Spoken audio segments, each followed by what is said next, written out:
Olá pessoal, espero que estejam todos bem. A videoaula de hoje ela vai falar um pouquinho sobre as formas de interação da radiação com a matéria que nós conhecemos, né? Como é que a radiação interage com a matéria que nós vemos, sentimos e medimos, certo? Então estamos aí continuando o tópico da radioatividade do capítulo 4 na unidade 2. Beleza? Então material na mão e vamos nessa. Gente, a radiação, ela, obviamente, como nós já sabemos, ela interage com a matéria, né? E alguns processos, os principais, os mais comuns, é o que nós vamos abordar hoje. Para começar, precisamos investigar os três tipos básicos de radiação então conhecidos. Conhecemos duas categorias de radiação: a radiação na forma de energia eletromagnética e a radiação na forma de partículas com carga elétrica ou sem carga elétrica. Certo? São dois tipos, então: energia ou partícula. Beleza?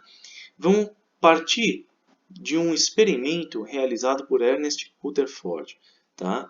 Em que ele projetou os três tipos de radiação, alfa, beta e gama, sobre uma placa, uma chapa fotográfica, né, passando o feixe da radiação por duas placas carregadas eletricamente, ou seja, entre essas placas passava um campo elétrico, beleza? E verificamos aí o comportamento de cada um dos tipos de radiação. Vamos olhar isso com mais atenção. Primeiramente, a fonte radioativa, ela emitia então o feixe radioativo, o feixe de radiação, e passando, sabendo que esse feixe poderia conter alfa, beta e ou gama, legal? Esse feixe passando através dessas duas placas, no meio dessas duas placas que continha um campo elétrico, muito cuidado, o material de vocês diz campo magnético, mas é um campo elétrico, ok? Tá? E esse campo, ele, como vocês vão perceber em física, ele é um campo que vai do sinal positivo para o sinal negativo. O campo elétrico tem direção e sentido, tá bom, gente? Ele sai do polo positivo e vai para o negativo. Mas isso é detalhe para um outro momento. Beleza, atravessando então esse campo elétrico, a radiação ela pode sofrer um desvio. Tá? No caso da radiação chamada como radiação beta, percebe-se que ao atravessar as duas placas, a radiação beta ela é desviada no sentido da placa positiva, né? Ela sai com uma certa velocidade, é desviada para o sentido positivo, o que significa que aqui nós captamos então a incidência da radiação beta. Isso significa que a radiação beta ela tem carga negativa. Legal, gente? Tá? Por quê? Porque ela sofreu um desvio migrando no sentido positivo da placa. Beleza? Isso indica que a radiação beta é negativa, é feita por partículas de carga negativa. Pois é. Tá? Agora vamos verificar o outro tipo de radiação, a radiação chamada alfa. Por que ela desviou para baixo, então, aqui nesse experimento? Para baixo significa que ela desviou no sentido da placa negativa, ou seja, a radiação do tipo alfa, ela deve ser formada por partículas com carga positiva, certo? Beleza? Então, se descobriu que alfa é uma forma de radiação formada por partículas de carga positiva. E o gama? O gama não sofreu desvio nenhum ao atravessar o campo elétrico, indicando que não tem carga.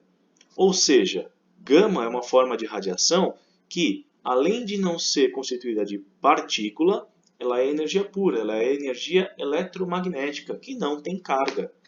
Legal, gente? Beleza? Bom, mais algumas características dessas formas de radiação, alfa, beta e gama, nós vamos ver logo mais. Certo? Então, percebe-se que uma parte da radiação foi desviada para baixo, né, no sentido da placa negativa, que é a alfa. A beta sofreu um desvio no sentido da placa positiva, indicando que beta é negativa. E a terceira não sofreu qualquer desvio. Tá? Então, tá lá. As mesmas conclusões que nós chegamos, alfa é positiva, beta é negativa e gama não tem carga. Legal? E gama é energia eletromagnética pura, enquanto alfa e beta são formas de radiação como partículas. Legal? Bom, quem fez esse experimento foi o famoso físico Ernest Rutherford, ganhador do Nobel e professor. Detalhe é que dos alunos de Rutherford, 10 ganharam o Nobel também. Então ele era um excelente professor, não é mesmo? Bom, ele chegou à conclusão de que os átomos dos elementos radioativos, eles emitem partículas ou energia sofrendo um processo chamado de decaimento radioativo. Tá? Esse nome também foi batizado por Rutherford. Né? E esse decaimento radioativo ele segue algumas leis de conservação. Primeira, lei de conservação da carga elétrica, nós já vamos falar sobre isso. Lei de conservação da massa e lei de conservação da energia. Tá certo? Quem observou tudo isso nos seus experimentos foi Ernest Rutherford. Ele verificou que a emissão de alfa, beta e gama respeita sempre a conservação de carga, de massa e de energia. Beleza, gente? Claro, aqui nós vamos simplificar um pouco todas essas definições, porque Rutherford ele realizou alguns cálculos bastante complexos e não vamos entrar nesse nível de detalhes aqui. Beleza? Então, segundo ele, nessas três formas de conservação que o decaimento radioativo respeita, em um sistema dado como isolado, ou seja, não há fuga nem acréscimo de energia, tá? A carga elétrica total, a massa total e a quantidade total de energia serão sempre constantes, não vão variar. Beleza? Bom, então vamos lá. No tipo de decaimento alfa, ou seja, quando algum elemento radioativo, algum átomo radioativo, vai emitir do seu núcleo a radiação do tipo alfa. O processo é chamado de decaimento. Tá? Como que acontece? Vamos tomar como exemplo o núcleo instável, né, do urânio. Tá aqui o urânio, número atômico 92, e juntando prótons e nêutrons ele tem 235 no total. E 92 desses 235, 92 são prótons. Beleza? Bom, então aqui, por ter tantas partículas no núcleo de urânio, é que o núcleo do átomo de urânio é sempre instável. Pois é, tem muita coisa lá dentro, muita partícula fazendo peso. Nisso, o núcleo do átomo de urânio ele vai emitir uma partícula de radiação alfa, tá aqui. O que é a radiação alfa? Ela é a junção de 2 prótons e 2 nêutrons. Ou seja, literalmente, o núcleo de urânio, para ele descarregar esse excesso de energia que ele tem, por ele ser instável, ele literalmente dispara uma parte do próprio núcleo, que são essas 4 partículas aqui, 2 prótons e 2 nêutrons. Isso é uma partícula de radiação alfa, nada mais é do que um pedaço do núcleo que disparou isso. Claro, se o núcleo perdeu 4 partículas, ele vai sofrer, então, desses 235, vai diminuir em 4 unidades, certo? O número de partículas que ele tinha aqui. Ele tinha 235 partículas no total, entre prótons e nêutrons. Ele perdeu 2 prótons e 2 nêutrons, certo? Então, dos 235, vai sobrar 231.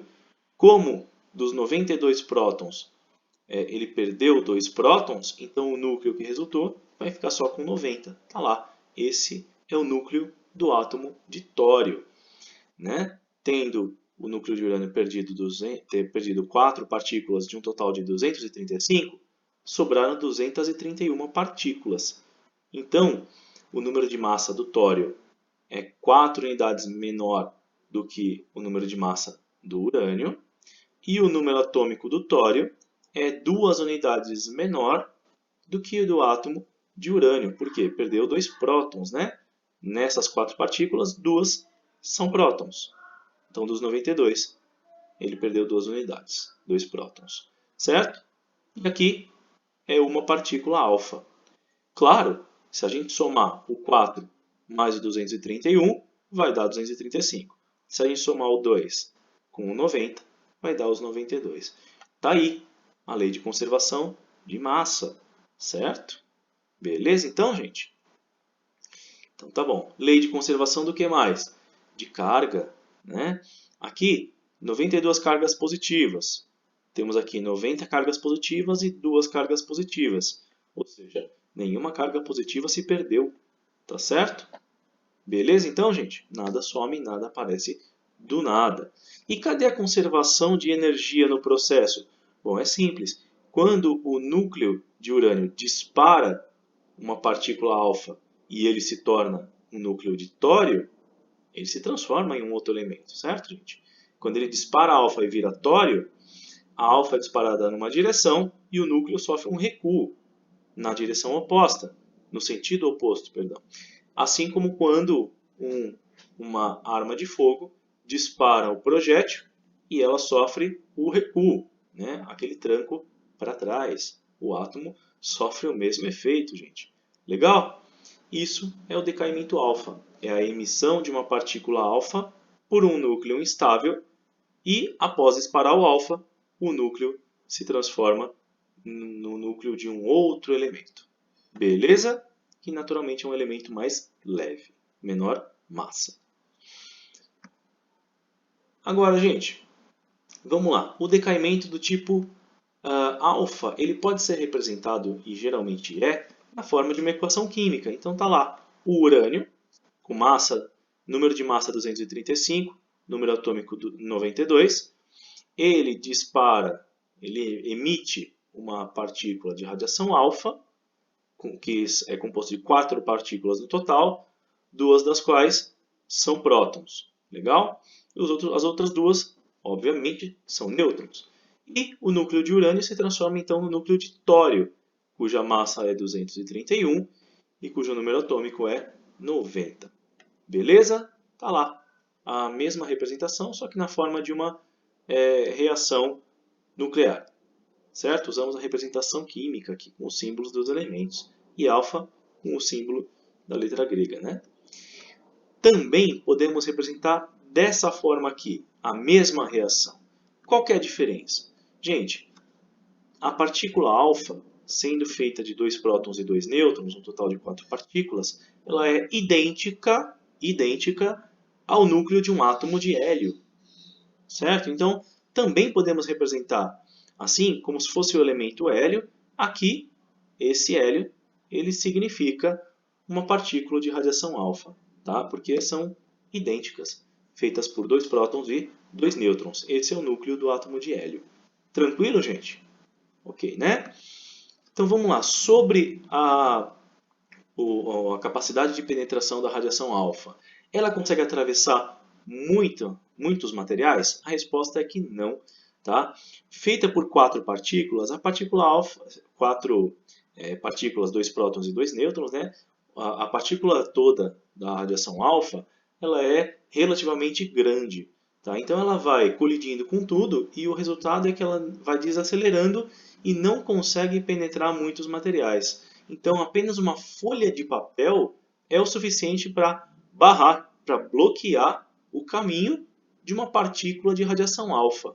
Mesmo assim, ela vai causar estrago no papel, mas ela não passa. Beleza, gente? Então, a partícula alfa, por ser muito pesada, muito grande, né, relativamente falando, ela não atravessa muitos materiais. Então, ela tem uma faixa de penetração baixa. Legal, gente? Tranquilo, né?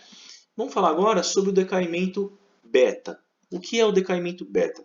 Imagina, então, um núcleo de um átomo instável, tá? Sendo aqui o azul é um próton e o amarelo é um nêutron. Beleza? Tá lá a legenda. Quando esse núcleo é instável, né, ele espontaneamente, um dos nêutrons dele pode eventualmente sofrer uma reação nuclear. O que ele faz? O próprio nêutron dispara um elétron, que nós chamamos de radiação beta. Como assim? Onde estava esse elétron? Ninguém sabe, não é mesmo? É como se ele estivesse dentro do nêutron. Ok? Como se ele estivesse dentro do nêutron. O elétron estava lá, o nêutron espontaneamente disparou esse elétron, nós chamamos de beta. Legal? E quando ele faz isso, gente, quando ele dispara um beta, esse nêutron acaba se transformando num próton. O nêutron, que não tinha carga elétrica, emitiu uma partícula de carga negativa e sobrou o que no lugar do nêutron? Um próton. Então, o nêutron se transformou num próton ao emitir uma partícula beta, que ninguém sabe de onde surgiu, não é mesmo? Isso é a emissão ou decaimento do tipo beta.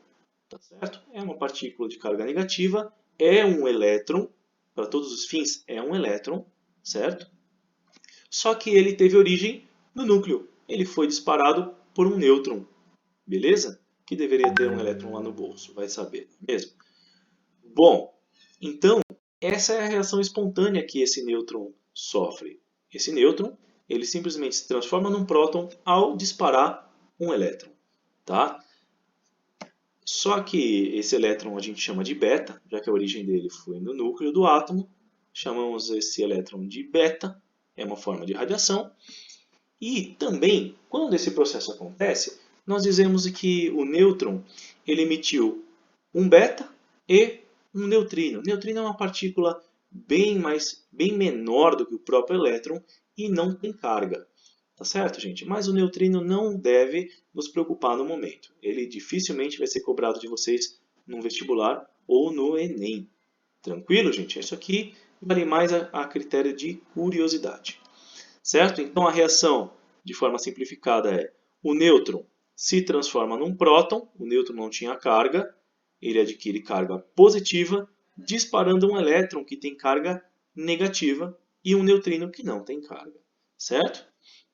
Em termos de massa, se a gente somar a massa do próton, do elétron e do neutrino, vai dar a massa do nêutron. Tá? O elétron e o neutrino não pesam quase nada, então praticamente não há diferença entre a massa do próton e a massa do nêutron. Tá? A conservação de carga se mantém do lado esquerdo da reação, carga zero, do lado direito, menos. Com mais, carga zero também. Tá? Então aqui existe então, a conservação de carga, a conservação de massa, e o neutrino é para garantir a conservação de energia. Beleza? Tranquilo, né, gente? Então vamos lá. Aqui é uma reação já típica, né, conhecida, em que o carbono 12 é um isótopo do carbono que nós conhecemos, ele é um isótopo radioativo. O carbono 12 dispara lá um beta, um elétron do seu núcleo, tá? De modo que esse núcleo se converte em um núcleo de nitrogênio. Então, o carbono se transforma no nitrogênio, certo? Um elemento se transformando em outro, como nós já vimos no alfa, né? Como não perde partículas do núcleo, então o número de massa do carbono é igual ao número de massa do nitrogênio. No entanto, como um nêutron se transforma num próton, o carbono que tinha 6 prótons, ele passa a ter um próton a mais quando ele dispara o beta, ficando com um próton a mais ali, então de 6 ele fica com 7 prótons. Legal, gente? Ou seja, se torna um átomo de nitrogênio. E mais aquele neutrino lá para garantir a conservação de energia. Beleza, gente? Tranquilo? Tá? Isso aqui é uma reação real. Ok? Para quem não sabe, gente, o carbono 14 ele é usado para medir, né, por técnica nuclear, né, medir a idade de fósseis, múmias e objetos arqueológicos. Certo? E a faixa de penetração da radiação do tipo beta? Gente, como o elétron é muito pequenininho e ele é disparado em alta velocidade, a radiação do tipo beta, essa partícula, ela já consegue penetrar mais facilmente. É como se fosse um rato passar entre os carros, né? É muito pequenininha, então ela atravessa uma folha de papel, mas ela não consegue atravessar, por exemplo, já uma folha de alumínio, que é um material mais compacto, né? No entanto, a radiação beta ela já tem uma faixa de penetração maior do que a radiação alfa. Então ela vai mais fundo na matéria, certo? Beleza, né? Vamos falar então agora sobre o decaimento do tipo gama. O que é o gama, gente?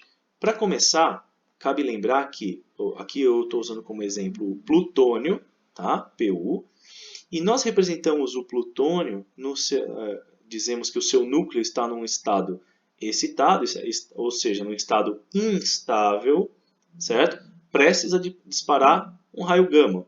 Como representamos isso? Com um asterisco, né? Logo ao lado do símbolo do elemento químico.